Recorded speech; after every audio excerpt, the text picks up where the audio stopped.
ऐकू आलं व्यवस्थित?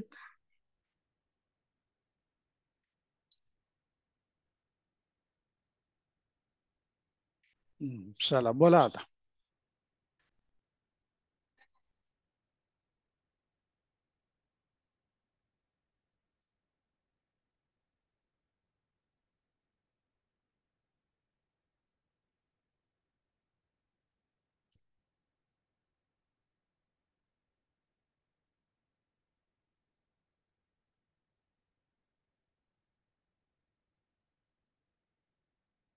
जय गुरुदेव सर.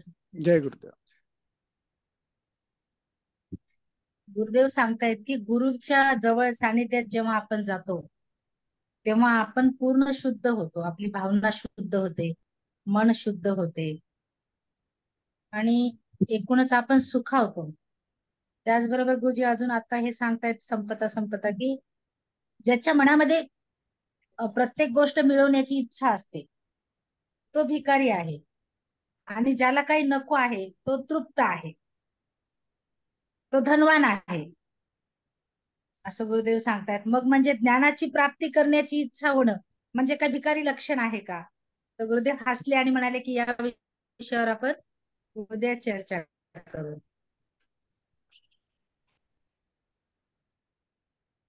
जय गुरुदेव सर. हम्म. मी बोलू का सर? हा बोला बोला.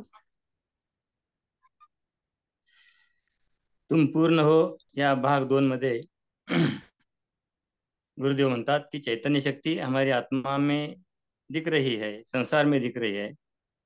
सूक्ष्म शरीर त्यापेक्षा प्राण सूक्ष्म आहे आणि मन आपला एक विस्तार आहे असं गुरुदेव म्हणतात. आणि आनंदम परमानंदम असं गुरुदेवांनी म्हटलेलं आहे. तर आपल्या चेहऱ्यावरचं जे काही हसू आहे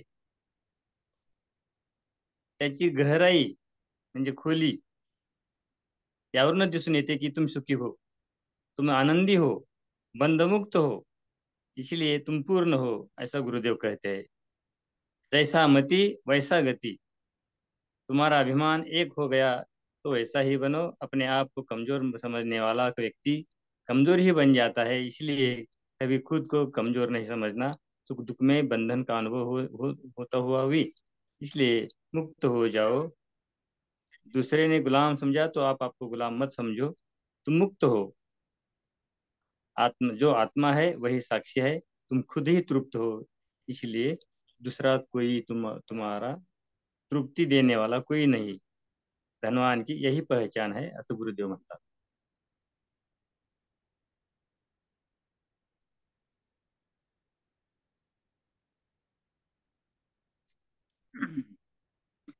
चला अजून.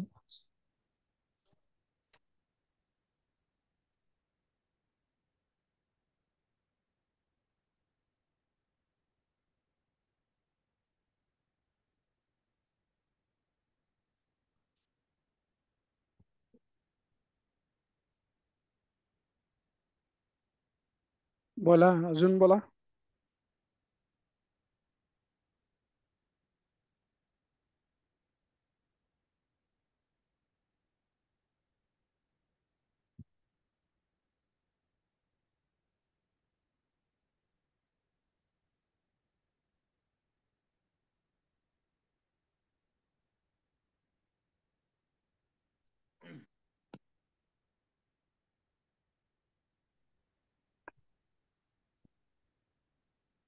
जय गुरुदेव.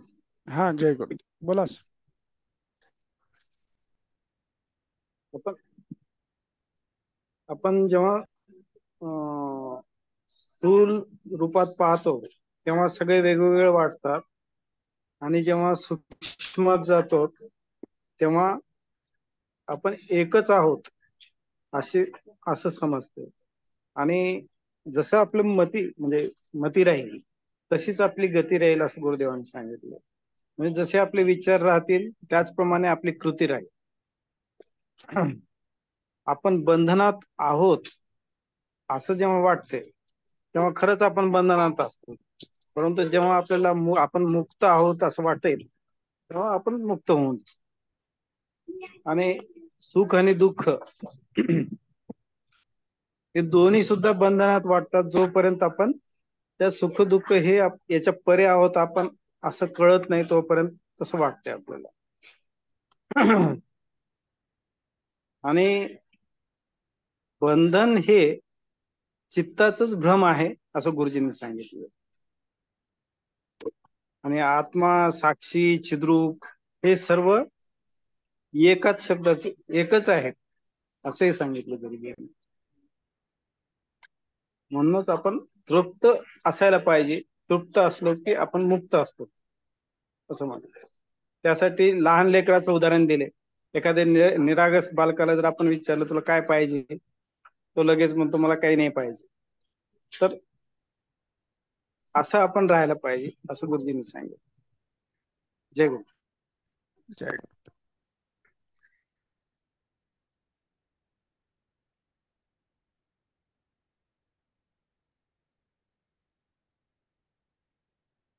बोला अजून.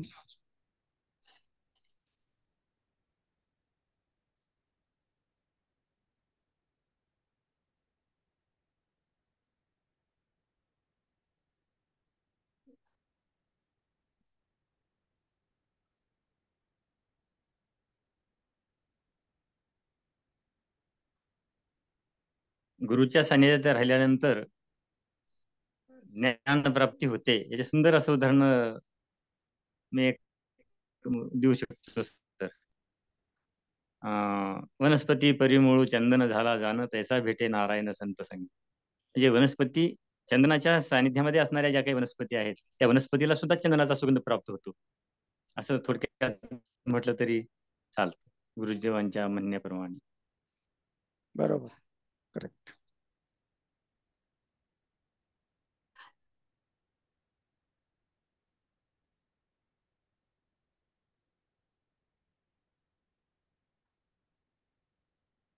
बोला अजून.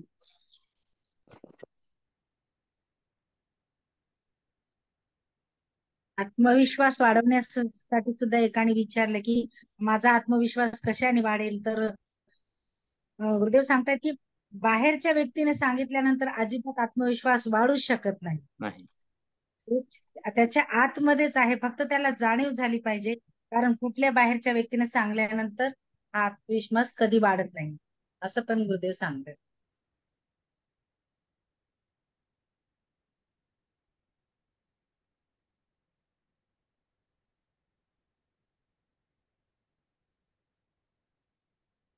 बोला बाकीचे बोला.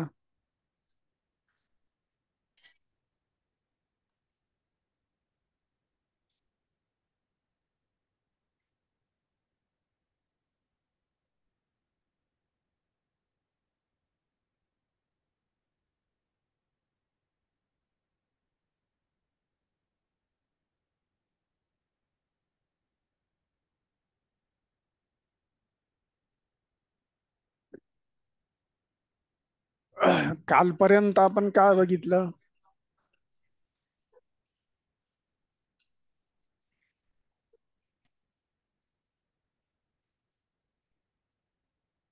सांगा, कोणी सांगा.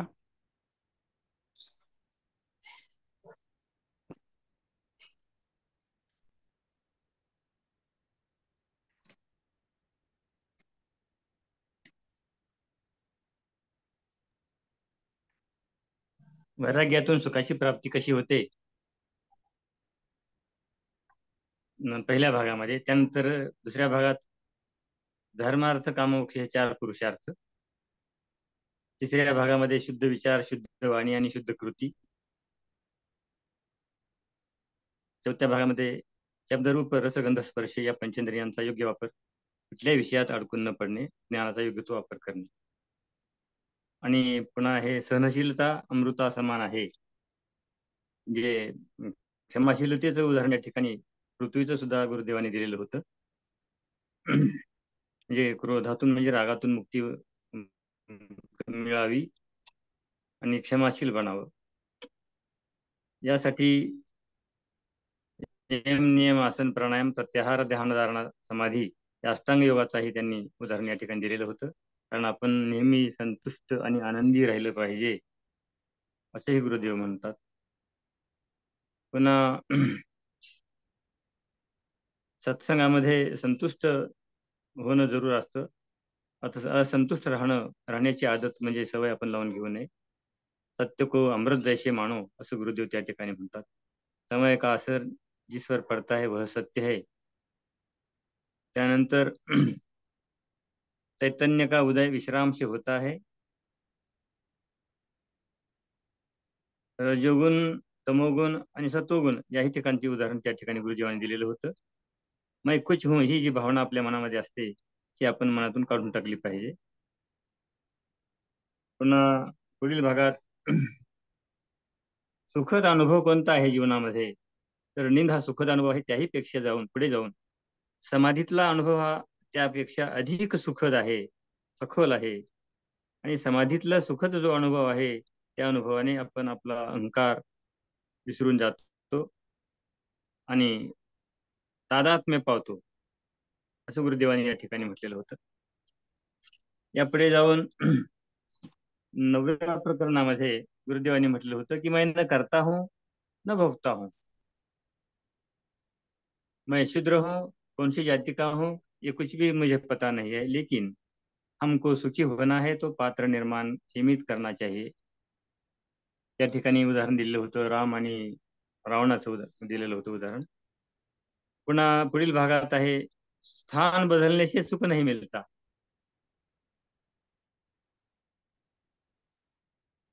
एखादं ठिकाण आपण बदललो तर सुख मिळेल अशी आपली धडपड असते. मध्ये असणारा जो काही अहंकार आहे, अहंकार जर सोडला तर आपण सुखीच बनू शकतो.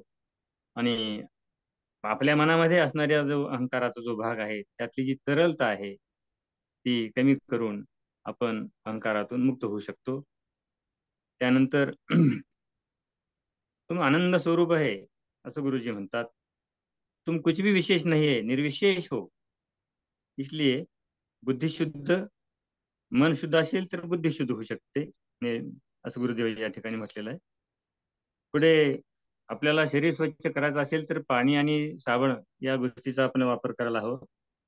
आणि मन जर मैला असेल तर त्या मनाला स्वच्छ करण्यासाठी आपल्याला सत्संग, भजन या बाबी करायला हव्यात. त्यानंतर योग साधना करायला हवी, प्राणायाम करायला हवा, तर आपलं मन शुद्ध होऊ शकतं असं गुरुदेव या ठिकाणी म्हणतात. फक्त आपल्या मनामध्ये स्वच्छ भाव असावा आणि शुद्ध बुद्धीची उपज आपल्या मनामध्ये जर होत गेली तर कुठल्याही गोष्टी आपल्या मनामध्ये वाईट अशा राहू शकत नाहीत. फक्त आपण शरणागत होऊन आपला भाव शुद्ध करण्याचा प्रयत्न केला पाहिजे असं गुरुदेव म्हणतात. जय गुरुदेव.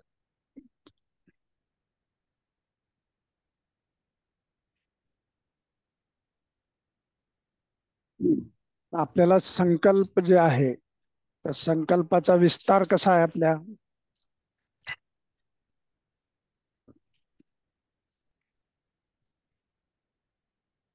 आपला संकल्प आहे मुक्ती है ना. हो. तर ते मुक्ती प्राप्त करण्यासाठी आपल्याला काय काय करायचंय विचार, वाणी आणि कृती. हा, विचार, वाणी आणि कृती याच्यामध्ये शुद्धता आणायची. शरीर शुद्ध झालं पाहिजे, मनशुद्धी झाली पाहिजे, बुद्धी शुद्ध झाली पाहिजे है ना, आणि भाव शुद्ध झाला पाहिजे. एक लक्षात ठेवायचं, भाव हा अतिशय सूक्ष्म असतो आणि तो सगळ्यात पॉवरफुल आहे. म्हणून भावशुद्धी करणं आपल्याला गरजेचं आहे. त्यासाठी सत्संग वगैरे जे आपल्याला सांगितलंय, तर बुद्धीविषयी जेव्हा सांगतो आपण, तर आपण मागे सुद्धा आपण थोडस याच्यावर विस्तारानं बोललो की बुद्धीला जोपर्यंत सत्य दर्शन होत नाही तोपर्यंत बुद्धी आपल्याला पलीकडे नाही जाऊ देत. आणि आपण जे जे काही बघतो आपल्या आवाक्यात, जे जे काही आहे त्याच्या पलीकडे, त्याच्या परे खूप काही आहे. आणि ते जोपर्यंत आपण जाणून घेत नाही तोपर्यंत आपल्याला मुक्तीचा अनुभव नाही येत, है ना? बरोबर आहे की नाही?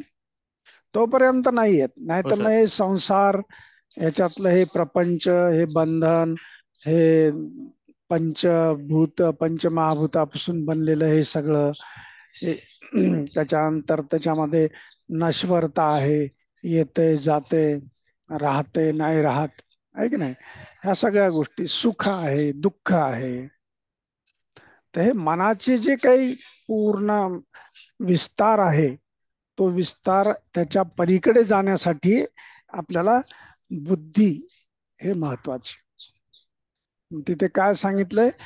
या मती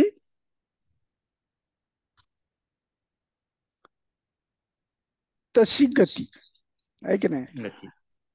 बुद्धीमध्ये जशा पद्धतीचा भाव आहे, बुद्धीमध्ये जशा पद्धतीनं आपण स्वतःला समजतो बुद्धीच्या ह्याच्यामध्ये, तशीच पुढे गती होते. समजा आपण स्वतःला बंधनात मानलं तर आपण बंधनातच राहतो, आहे की नाही? तसंच स्वतःला जर आपण मुक्त आहोत असं मानलं तर आपण मुक्तीकडे जाऊ, आहे की नाही?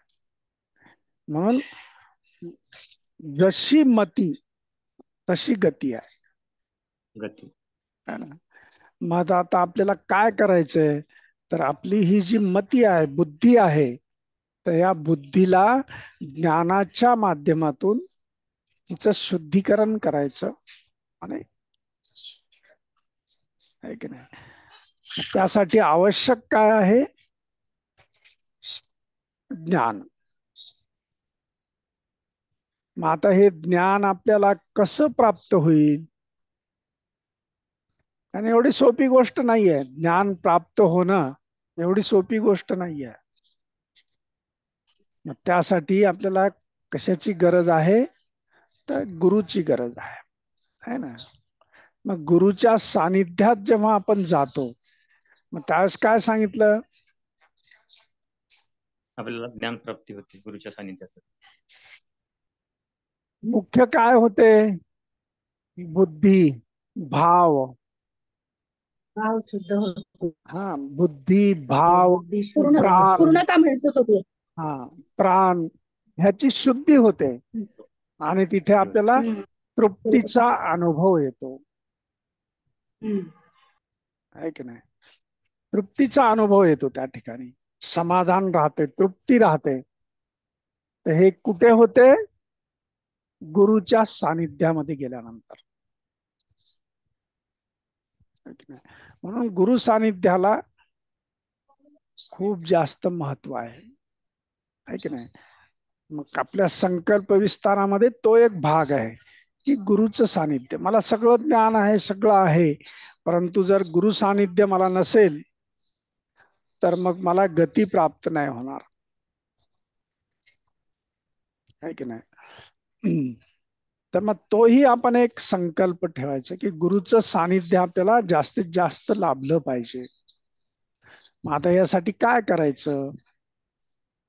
तर गुरुदेवांनी आपल्याला काय सांगितलंय की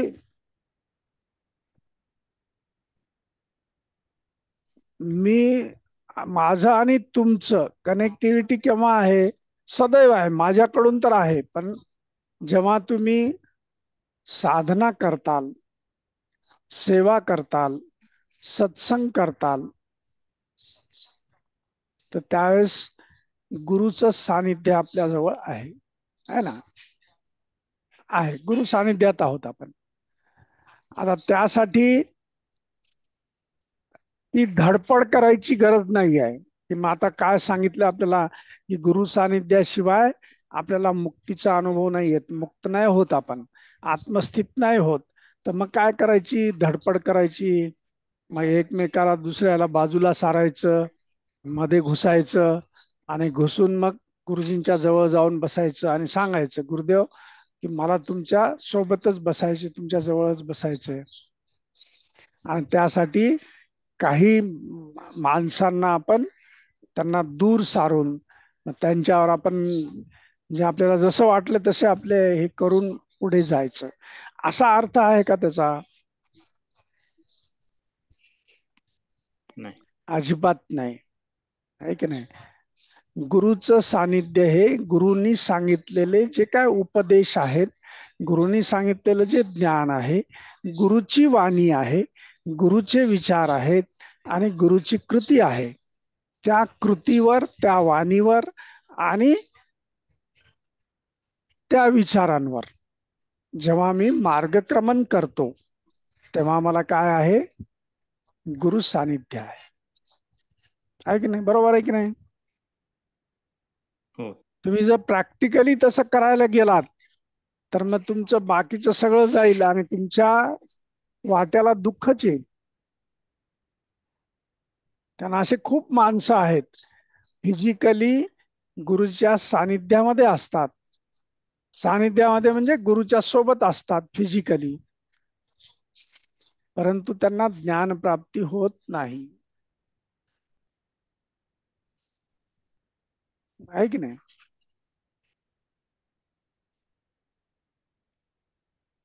त्यानंतर पुन्हा एक महत्वाचं एक, आता ही जाणीव आपल्यामध्ये कशी निर्माण होते? जेवढे आपण स्थूल स्थितीमध्ये आहोत तर आपल्याला वेगवेगळेपणाचा अनुभव येतो. हा वेगळा, तो वेगळा, तो वेगळा, तो वेगळा, आहे की नाही? है ना? आणि जसं जसं आपण सूक्ष्मतेमध्ये जाऊ तेव्हा आपल्याला एकत्वाचा, एकतेचा अनुभव येतो.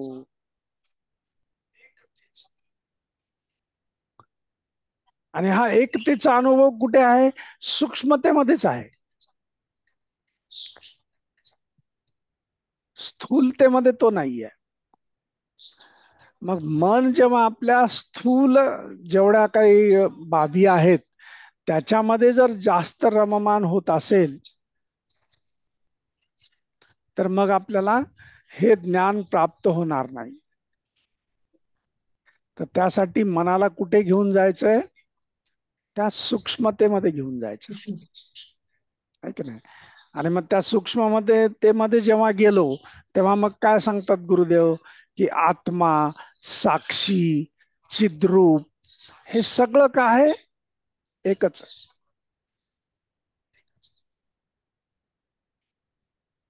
नाव जरी तुम्हाला वेगवेगळी वाटत असली, काही असलं तरी ते काय आहे?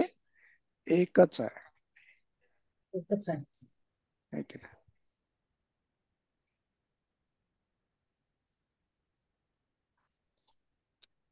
मग शेवटी काय सांगितलं गुरुदेवांनी आजच्या भागामध्ये? रावसाहेबजी तुम्ही बोलला होतात ना? हो सर. काय सांगितलं शेवटी?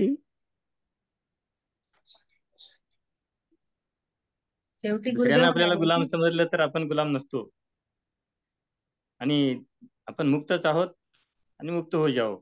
जो आत्मा है वही साक्षी है, तुम खुद ही तृप्त हो, दूसरा कोई आपको तृप्ति नहीं दे सकता. हा, और हे धनवान की यही महत्वाचं आहे. पहचान है जो तृप्त हो, असं गुरुदेव म्हणे. आमच्या दृष्टीने, अध्यात्माच्या दृष्टीनं धनवान कोण आहे? जो तृप्त आहे तो धन्यवाद, तो धनवान. तृप्त तो धनवान. आणि ह्या तृप्तीचा अनुभव आपण घेतलेला आहे. म्हणून आपल्याला उदाहरण दिलंय की लहान मूल आहे, त्या मुलाला विचारलं आपण की तुला काय पाहिजे, तर ते म्हणते मला काही नको म्हणते. ती जी स्थिती आहे आपली, आहे की नाही, तर ते काय आहे? तृप्तीचा रूप आहे ते, आहे की नाही? तृप्ती आहे ती. आणि ही तृप्ती जेव्हा आपल्यामध्ये येते, ज्ञानामुळे ती प्राप्त होते, तेव्हा मग आपण ह्या सूक्ष्मतेमध्ये पुढे पुढे जातो, पुढे पुढे आपलं मार्गक्रमण होतं, आहे की नाही?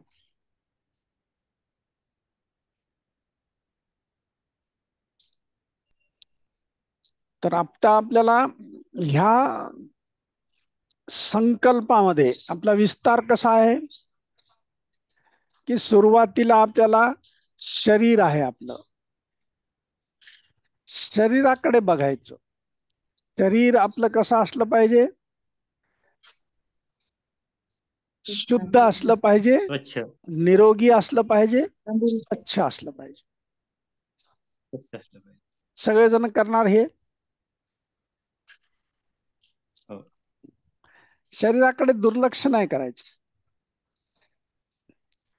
त्यानंतर काय आहे? मन. भाव शुद्ध असला पाहिजे. हम्म. बुद्धी शुद्ध भाव शुद्ध असला पाहिजे. हा, बुद्धी मन शुद्ध मन असली पाहिजे. हा, मन आहे हं. तर मनाला शुद्ध करायचं. मनाला शुद्ध करण्यासाठी काय करावं लागतंय?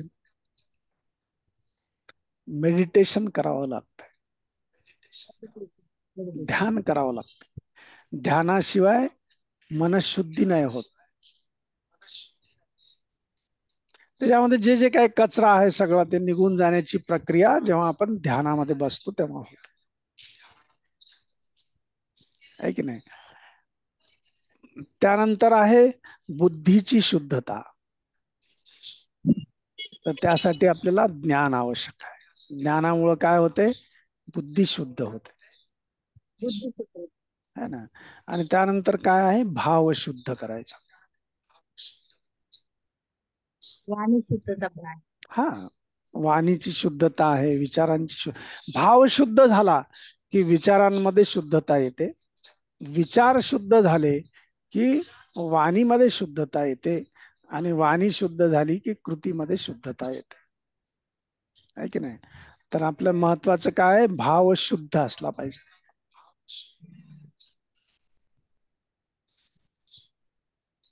म्हणून पूर्वी म्हटलं जात होतं की सर, मन शुद्ध जे म्हणतो आपण सध्या, मन चंगा तो काटवट मे गंगा.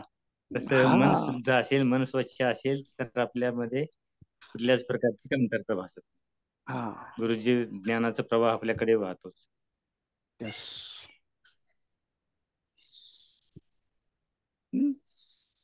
लक्षात आलं ना? समजलं नाही? हो सर. आणि या पद्धतीने आपण आपल्या संकल्पाचा विस्तार करायचा. आणि जेव्हा आपण हे सगळ्या पूर्ण हे ज्ञान जे आहे हे सगळं श्रवण केल्यानंतर मग आपल्याला नियमितपणे नित्य नेमानं ह्या संकल्पाची पूर्ती करायची.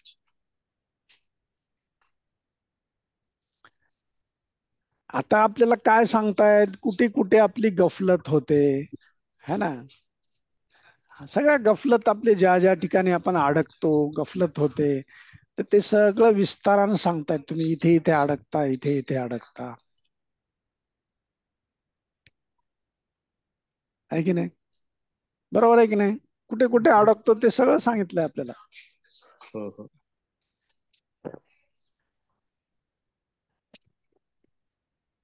मी मध्ये अडकतो. हा, आत्मविश्वास, मी आहे की म्हणलं नाही? की हो, आत्मविश्वास बढ़ाना है. म्हणजेच त्याचा दुसरा अर्थ काय आहे की तुमच्यामध्ये आत्मविश्वास नाहीये हे तुम्ही मानून चाललात, तर मग तो नाही वाढणार. म्हणून गुरुदेव काय म्हणतात? उसको काही चान्स नाही आहे बढ़ने का.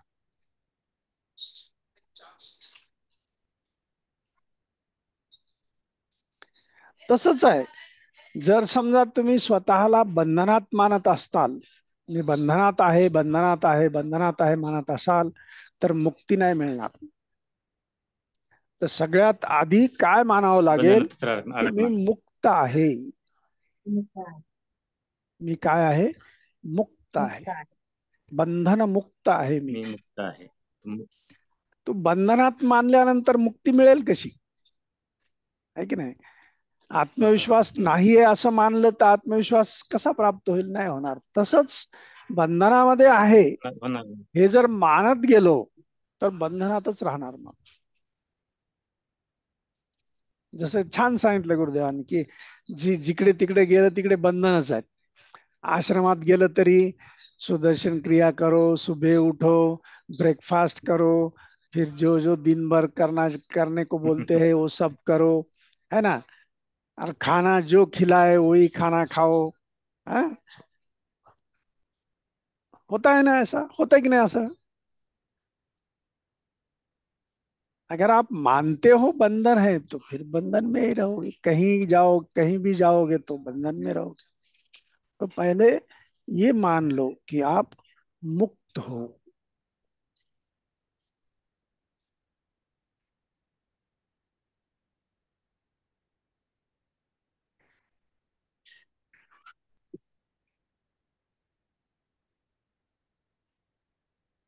है ना?